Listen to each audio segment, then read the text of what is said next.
Hello, everyone. My name is Jana Chaaban, and I'm the head of the Process and Applications Laboratory at Heidelberg Instruments Nano, based here in Zurich, Switzerland. I'm leading this year's NanoFrazor webinar series, and we're very happy to have Yannik Glauser with us today from ETH Zurich. He will be talking to us about his work on grayscale nanolithography using the NanoFrazor, and in particular when it comes to nanophotonics applications. So I wish to remind all of you that the presentation part of the webinar will be recorded, and we will upload all the webinars on YouTube and also Bilibili for the Chinese market. And following Yannick's webinar presentation, we will have a session of Q&As at the end. And for that session, the recording will be stopped. So you can feel free to open your cameras, raise your hand, and ask Yannick questions directly. So before we start with Yannick's presentation, I just wanted to give you a very quick overview about the new NanoFrazor system that we've launched this year. So first, starting off with a quick recap of what the NanoFrazor technology is all about. So the NanoFrazor is a direct write thermal scanning probe nanolithography method. You can think of using the tool whenever you want artificially made nanostructures on a surface. And what's really special about this technology is that you can simultaneously do reading and writing of features. The origins of this technology come from IBM research in Zurich, in particular from the IBM Millipede project, which ran over many years at IBM. And the NanoFrazor system has been commercial since 2014, initially under the Swisslito name, and later on under the Heidelberg Instruments name when we got bought by Heidelberg Instruments in 2018. At the moment, we are about 25 employees based in Zurich, working on both the development and the production of NanoFrazor systems. And just this year, we launched our next generation NanoFrazor system. It's highly modular, more flexible, and also 10 times faster. And in the next couple of slides, I'll be introducing you to our latest system. So with the new NanoFrazor, we're tackling parallelization and increasing the throughput of our writing by introducing an array of cantilevers instead of writing with a single tip. So we call this array the decapede because it features 10 individual tips that are all fabricated at the wafer level. So they are highly similar and reproducible when it comes to writing. And we've also introduced faster electronics to our systems. They're also lower noise and highly scalable. We've made also some improvements to our packaging and interfacing of the cantilevers. So instead of handling the cantilever tips with a tweezer, as you would with an AFM system, the cantilevers now come all pre-packaged on a PCB. And this makes their replacement and handling much easier, as you can see in this video here.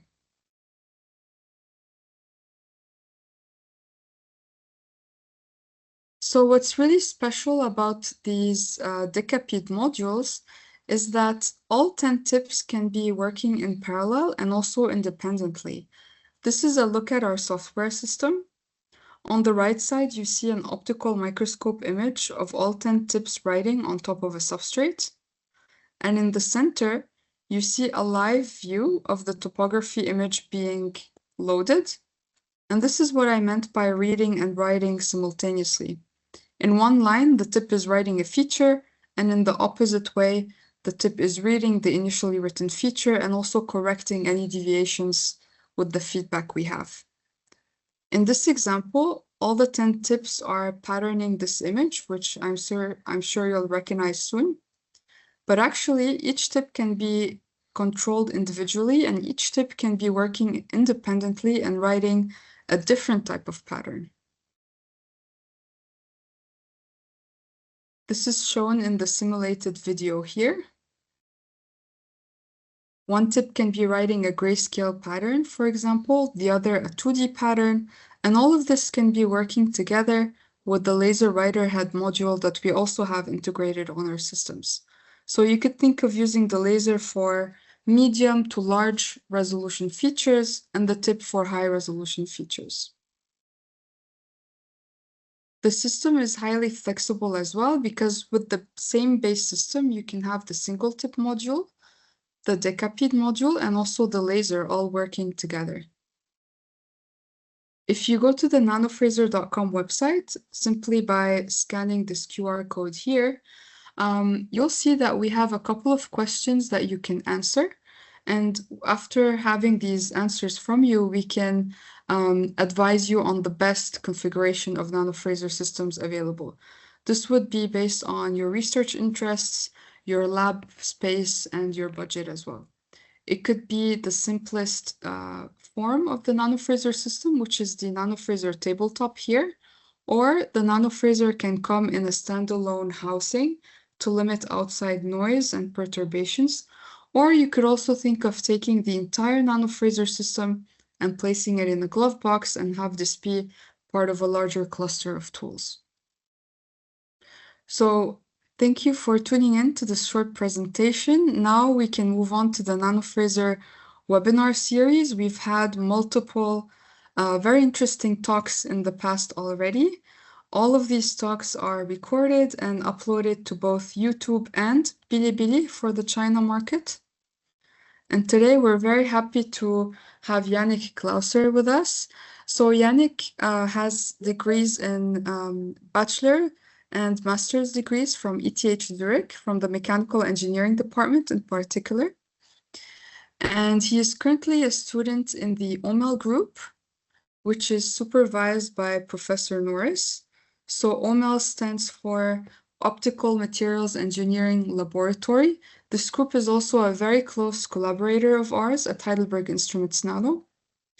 And for today's talk, you'll get a glimpse into Yannick's research, which focuses on the design, the fabrication, and the optical measurement of grayscale nanostructures, namely optical Fourier surfaces. So Yannick, please go ahead and share your slides. Yeah, hello everyone. And first of all, I would like to thank Heidelberg Instruments for giving me the great opportunity to be part of this webinar series. And then secondly, I would also like to thank everyone for joining today. So today I will talk about optical Fourier surfaces for photonic applications. So light, which can be classically represented as an electromagnetic wave, plays an important role in our daily life. It occurs everywhere. For example, when we want to read something on our smartphone or when we watch TV. Therefore, there is an intrinsic desire to shape, control, or manipulate light based on our needs. And usually this is done by subwavelength nanostructures. However, most of these structures are limited to binary profiles with only 2 depth levels due to their fabrication constraints. And ultimately, this can limit their optical performance because usually we are only interested in the fundamental harmonic or the fundamental spatial frequency of the surface profile and not the higher harmonics or the higher spatial frequencies, which are additionally present due to the sharp edges in the surface profile. So a potential solution to this are optical Fourier surfaces, or in short, OFS. They are reflective grayscale surface structures in silver, which were introduced by our group in 2020, and they are fabricated by thermal scanning probe lithography, or in short, TSPL, which means that they are fabricated by the NanoFrazor by Heidelberg Instruments. So here you see the SEM images of Fourier surfaces with a single sinusoid, 2 superposed sinusoids, and 3 superposed sinusoids, as well as the corresponding cross-sections measured by AFM. Now, to better understand how these structures are fabricated, let's have a closer look at the fabrication procedure. So initially, we start with a grayscale bitmap, which is an array of individual pixels with grayscale values between 0 and 255. We then feed the bitmap into the NanoFrazor to perform thermal scanning probe lithography by scanning a hot tip across a thermally sensitive layer of PPA on a silicon substrate.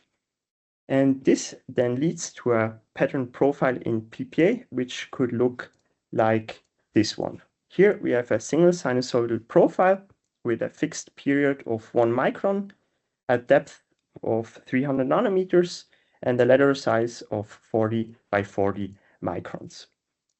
We then thermally evaporate silver on top of the PPA, and we glue a glass slide on top of the epoxy, on top of the silver, using UV curable epoxy, and then we strip off the silver epoxy glass stack away using a razor blade to end up with the final Fourier surface in silver. So now we directly ask ourselves two important questions, given these new fabrication capabilities.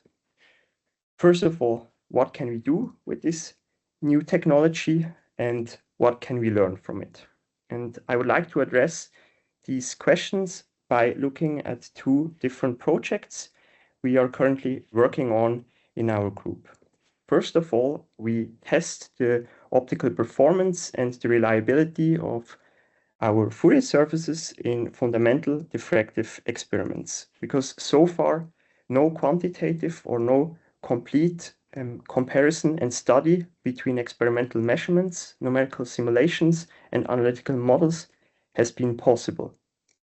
And ideally, we use this information from these fundamental diffraction experiments to then better understand how light diffracts from these sinusoidally pure surface structures. We then also, in the second project, try to use Fourier surfaces for more sophisticated photonic applications.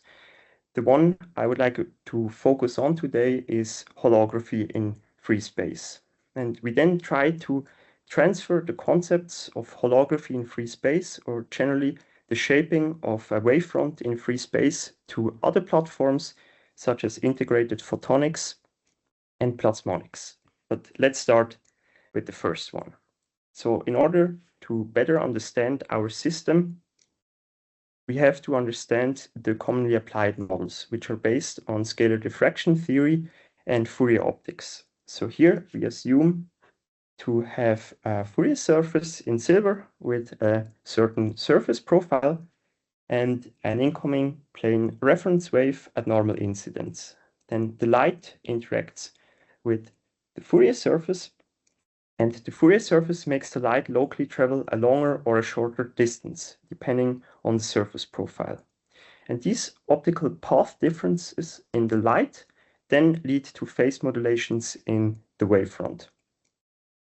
And then the light is reflected and diffracted, and in our case, we then look at the far field propagation, or how the light behaves when it propagates to the far field. And ideally, we see a certain diffraction pattern. In this case, you would see the different diffraction orders, the 0th plus and minus first diffraction order. Now, from Fourier optics, we also know that the relation between the wavefront directly above the surface, which is considered the real space, and the diffraction pattern in the far field or the Fourier space is related via the Fourier transform. So this means when we look at the specific or a single sinusoidal Fourier surface with a single sinusoidal profile with a fixed period capital lambda, the diffraction angle of the light is dependent by the ratio of the wave vector of the light k0 and the grating momentum g, which is either added or subtracted to the in-plane momentum of the light. And the grating momentum is related to the period of the grating by this formula, and it also represents the lateral shift of the different diffraction orders in Fourier space. Now, given that we have our analytical model, we can then now anticipate what to expect from our Fourier surfaces in terms of diffractive behavior. As already mentioned, we are interested in a full comparison between measurements, simulation, and model. And for this, we mainly focused on the diffraction efficiencies for two classes of Fourier surfaces. First of all, we looked at single sinusoidal Fourier surfaces with just a single sinusoid with a fixed period. In this case, it's 1 micron, where we vary the amplitude. And 2 times the amplitude corresponds to the depth of the Fourier surface. And when we now look at the total first-order diffraction efficiency, which is the sum of the plus and the minus first-order diffraction efficiency over the wavelength at the x-axis ranging from 450 to 750 nanometers, so the wavelength of the light, we see that initially when we increase the amplitude of our Fourier surface, we also increase the total first-order diffraction efficiency. And at some point, we then start to saturate at a value close to 1. And at this point, just the wavelength at peak diffraction efficiency, or where we reach this maximum diffraction efficiency, shifts towards longer wavelength, or shifts to the red. And then we also observe that there is a discontinuity in our efficiency, which is known as a Rayleigh anomaly, and this is caused by the fact that the second order the second diffraction orders become evanescent, and therefore their intensities are redistributed to the remaining propagating diffraction orders, which are in this case the 0th and plus and minus first diffraction order. Then, as a second class of Fourier surfaces, we looked at double sinusoidal Fourier surfaces, where you have a fundamental harmonic, in this case again with a fixed period of 1 micron and a fixed amplitude of 90 nanometers, where we superpose the second harmonic of half the period and half the amplitude.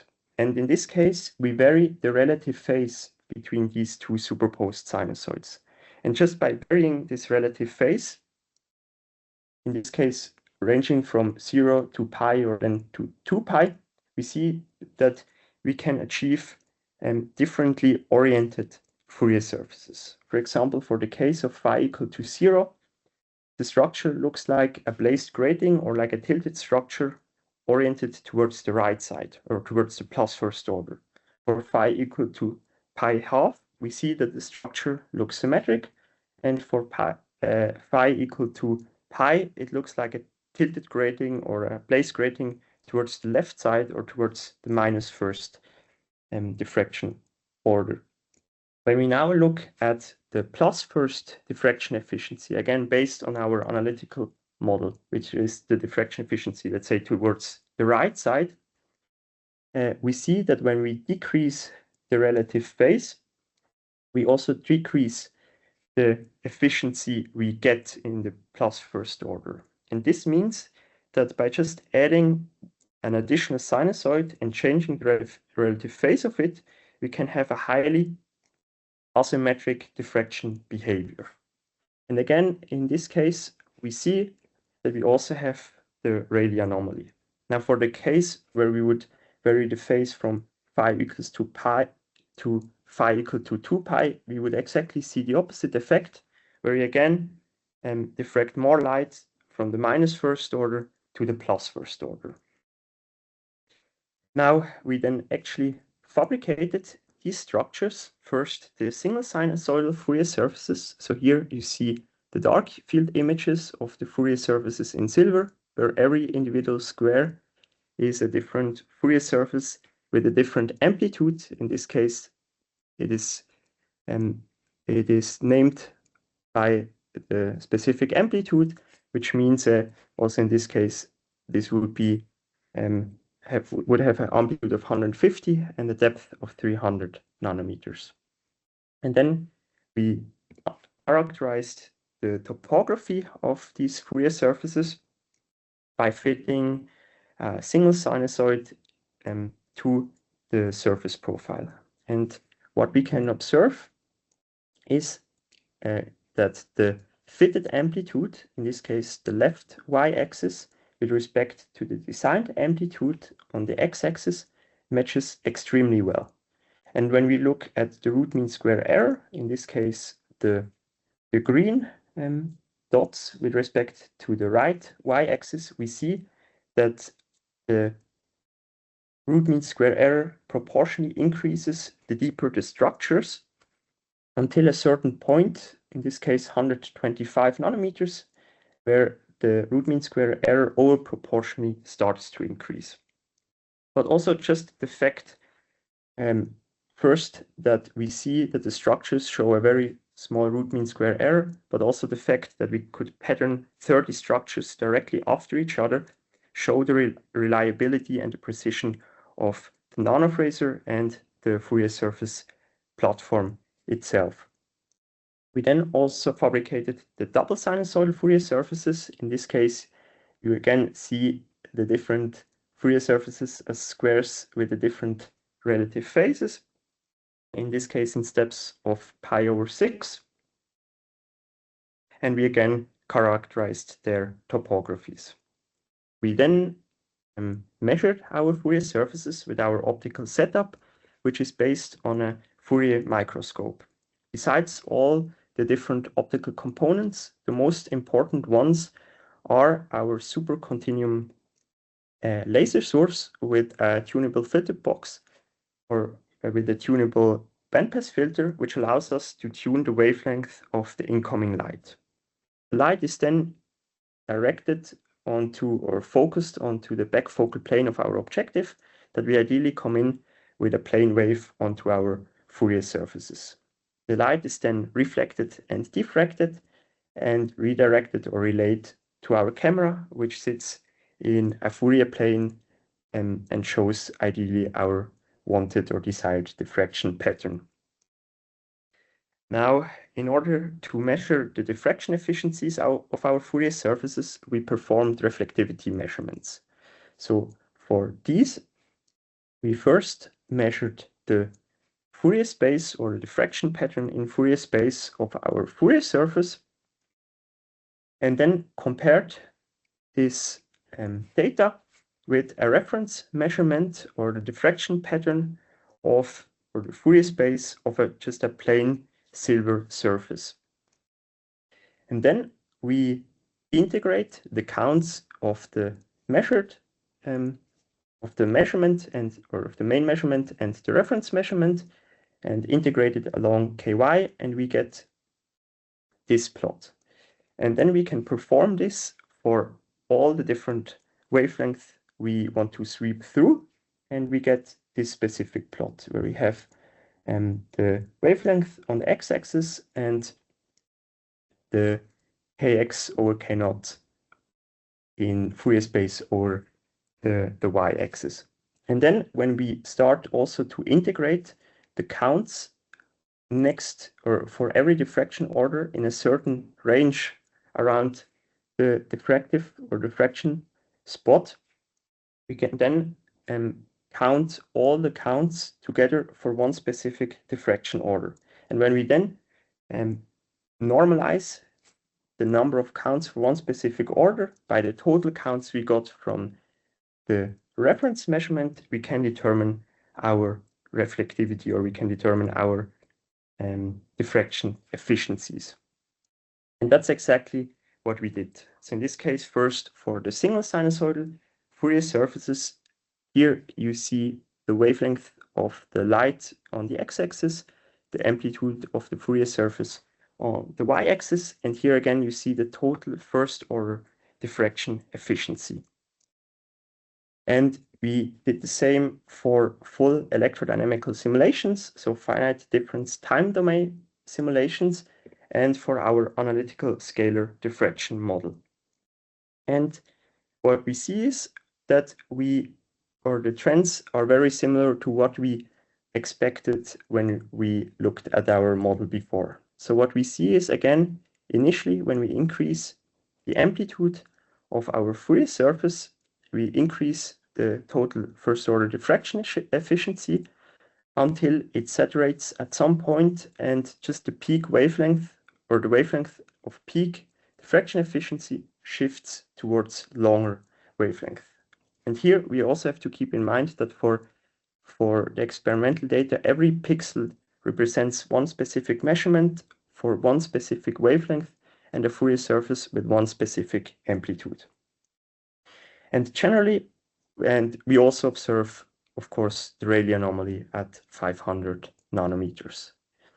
And generally, we see that experiment, simulation, and model match very well based on the general trends. However, when we look at the differences between the simulation data and the model data with respect to the experimental measurements, we see that there are differences. So when we look at the difference between simulation and experiment, we see that we have very good agreement for most of the plot. However, when we go to deeper structures with larger amplitudes, we see differences of up to 15%. And one of the reasons can be chromatic aberrations in our optical setup or during our optical measurements, but also one of the main reasons could be that the deeper the structures, the higher the root mean square error, and also the lower the quality of the surface, which also means that the chances for PPA residuals on top of the Fourier surfaces increase. And when we then look at the differences between the model and the experimental results, we see that the differences are significantly larger, and especially for the case where we have deep structures and long wavelength, which means long diffraction angles, we see that we have differences of up to 30%, which means that at some point the model starts to break down. And in these cases, it may be beneficial to also use numerical simulations if computationally feasible. And we also did the same for our double sinusoidal Fourier surfaces, where we again here have the relative phase on the y-axis ranging from 0 to 2 pi, and we have the wavelength of the light ranging from 450 to 745 nanometers. And in this case, again, every pixel represents one specific measurement with one specific wavelength and one specific Fourier surface with a specific relative phase. And just based on the trends we see here, we again see that we just by adding one more sinusoid to the profile, we can achieve highly asymmetric diffraction behavior. In this case, we look at the plus first diffraction order, meaning the diffraction order towards the right side here. Then the intensity of light that is refracted towards the right side. And we see that when we go from a phase of 0 to pi, the intensity or the efficiency of light diffracted towards the plus first order goes down. And then if we go from pi to 2 pi, it increases again. And when we look at just the diffraction asymmetry by taking the ratio of the plus first divided by the minus first diffraction or the diffraction efficiency, we can see that we can achieve ratios of up to 18 or 24, which means that we preferably diffract 24 or 18 more times light towards the plus or minus first diffraction order with respect to the other one. And then we also compared our experimental results with the simulation and model data. And we again see that they all show similar trends and generally seem to match well. But we can again take the differences between simulation and model with respect to the experiments. And again, we see a similar trend.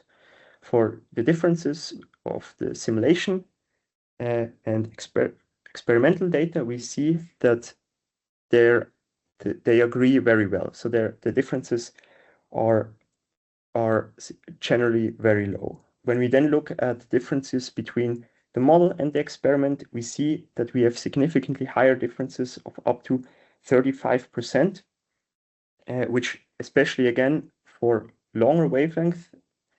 And this again means that at some point, just the analytical model starts to break down, and if possible or if feasible, one should use full electrodynamical simulations. And with this, I would like to conclude the first part of my presentation. So we've seen that Fourier surfaces provide the sufficient accuracy for fundamental diffractive experiments. And we could see that they represent a promising platform for diffraction. Then we also saw that for to model such diffractive systems, analytical models start to break down even for these very fundamental sinusoidally pure structures. And if it's computationally feasible, one should also consider to use numerical simulations. And with this, I would like to come to the second part or second project of this presentation, which is about photonic applications, or more specifically about holography. Now, holography represents the concept of encoding phase and amplitude information of light in a so-called hologram.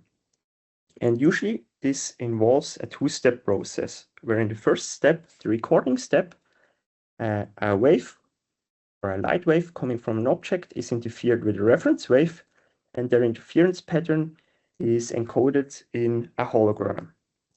Then in the second step, the reconstruction step, the reference wave is shined on the hologram again, and the so-called virtual image of the original object is created for the observer without actually having the original object present. And this directly leads us to the question, can we use Fourier surfaces as holograms?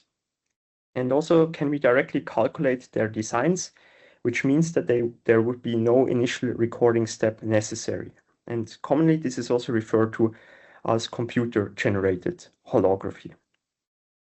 Now, to summarize the problem statement, we try to design and fabricate Fourier surfaces or a Fourier surface hologram to control the phase of the wavefront in real space, that we can ideally control the amplitude and the phase of the wavefront in Fourier space. Now, in order to tackle this problem or this challenge, there are different approaches. The first one, or the most simple and intuitive one, is the linear approach based on superposition. So when we look at a single sinusoidal profile, the corresponding diffraction output consists of the different diffraction orders, in this case the 0th plus and minus first diffraction order. Now when we look at the different single sinusoidal profile oriented along a different direction, we again know that the corresponding diffraction output looks the same, just oriented differently or oriented accordingly. Now for the linear approach, we assume that when we linearly superpose the surface profile, we can also linearly superpose the corresponding diffraction outputs. Which means if we want to write something into the Fourier space or into the far field, for example, the letters E, T, and H, we can just take the inverse Fourier transform to get our surface profile. And this is very intuitive, but we have to keep in mind that it is only an approximation. So then we actually started with the most simple case, just the symmetric superposition of sinusoids. So we started with a single sinusoid, which is horizontally arranged, then two superposed sinusoids, which are orthogonal with respect to each other, three superposed sinusoids, 6, 10, 20, 50, and ideally infinitely many symmetrically arranged sinusoids. And in the last case, this directly corresponds to a Bessel function or a Bessel-like profile. And we then actually fabricated, or also one additional comment, so because of their symmetric properties, they are also called quasi-crystalline profiles or quasi-crystals. So we then actually fabricated these quasi-crystals in silver, and we measured them. And as we would expect, we see per superposed sinusoid a pair of points corresponding to the plus and minus first diffraction order and the 0th order in the center, which again, a pair of points per superposed sinusoid. And this also works well for the higher numbers, we again see just a higher number of points. And this nicely shows that we start from points, which means that we have a discrete superposition of sinusoids and go to lines, which corresponds to a continuous superposition of sinusoids. And we also see that the more sinusoids we superpose, the lower the intensity per pair of points in the Fourier space. And this directly matches or agrees with what we found from our findings of the single sinusoidal profiles, that initially the deeper the sinusoid or the deeper the structure, also the more efficient the diffraction behavior. And because the more sinusoids we superpose, also the smaller the amplitude per sinusoid. And going from then points to lines, we then try to come up or generate an arbitrary diffraction image. In this case, it's the logo of ETH. So we designed the bitmap accordingly. We fabricated in silver, and that's what we measured or what we saw in our camera. And first of all, it's hard to see something. That's why I artificially increased the contrast, and we can even show the numerical aperture of our objective. And what we see is that we can see the ETH logo on the left and the right. And we observe generally that the diffraction image has a very low intensity. And again, this agrees with our findings so far, that we simply have too many superposed sinusoids for the linear assumption to hold perfectly, which means just the intensity decreases. And also what we observe is, because we have low intensity for the diffraction image, we have strong artifacts towards the 0th order, which just correspond also to back reflections in our system, or just strong diffraction into the 0th order. However, when we compare it also with our simulation results, we see that the size and the position of our diffraction image or of the ETH logo matches well with what we see in experiment. Then we also tested another approach, which is less intuitive, but a bit more sophisticated, and it is based on an iterative approach, which is based on the so-called Gerfbeck-Sexton algorithm. And for this approach, we always will switch back and forth between the object domain or real space and the Fourier domain or Fourier space. So we start with an initial guess for our surface profile. In our case, this is a random guess. We take the Fourier transform to get to the Fourier domain. We apply Fourier domain constraints, which contain information about the desired diffraction image. We take the inverse Fourier transform back, and we apply object domain constraints, which contain propagation constraints or information about our reference wave. And then ideally, we go through this cycle multiple times to end up with our final design of our surface profile. And to give you some intuition how this iterative process works, I prepared an animation over 20 cycles or iterations, where again on the left you see the grayscale bitmap, and on the right you see the corresponding simulated diffraction amplitude. And now when we start the animation, we more or less see that the algorithm starts to converge already after the first few iterations, which is positive to observe. And then, of course, we tried to design our Fourier surfaces accordingly, that we can diffract out the logo of ETH. We fabricated our Fourier surface in silver, and that's what we measured. In this case, we observe that the intensity is significantly higher, which is in good agreement with our simulations. However, we observe that we have more speckles, which means the diffraction image is less uniform as before. However, when we compare it to our simulation results, we see good agreement in size, position, and also the uniformity of our diffraction image. And with this, I would like to conclude also the second part of my presentation. So we have seen that we can use Fourier surfaces as holograms, in this case for more sophisticated photonic applications. And we could show that we can do holography just with one single diffractive surface, which is continuously modulated. And then we also observed that there are different approaches and that there is a trade-off between these different design approaches in terms of efficiency, speckles, and so on. And generally, we also observed that we can transfer the concepts of free space photonics or free space holography to different platforms, for example, integrated photonics and plasmonics, for example, where we could use Fourier surfaces as grating couplers on a silicon and on insulated platform in integrated photonics to couple in light from an optical fiber into a waveguide. Or similarly, in plasmonics, we could use Fourier surfaces as RGB or multicolor couplers of free space photons to surface-bound modes on a metal dielectric interface, which are called surface plasmon polaritons. And with this, I'm at the end of my presentation. So I would like to thank all the collaborators in these projects. So first of all, the whole team from OML, then also Nolan as a former PhD from our group, which is now working at DTU.